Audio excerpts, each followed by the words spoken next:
Hi friends, మీకు ఇప్పుడు నేను పల్లెటూరులో చాలా విరివిగా దొరికే తాటిపండు యొక్క చూపిస్తాను. దీనివల్ల చాలా ఉపయోగాలు ఉంటాయి. తాటి చేప, తాటి కుడుములు, తాటి బూరెలు ఈ విధంగా తయారు చేస్తాము. మీకు నెక్స్ట్ వీడియోలో చూపిస్తాను. ఇదిగోండి తాటికాయ ఎలా ఉందో చూడండి.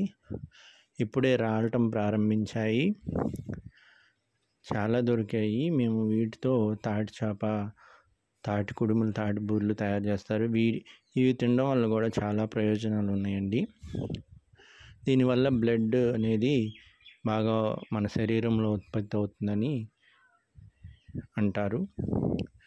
ఇంకా మంచి దృఢమైన పుష్టిని కూడా కలిగిస్తుంది శరీరానికి ఈ తాటిపండు యొక్క గుజ్జు.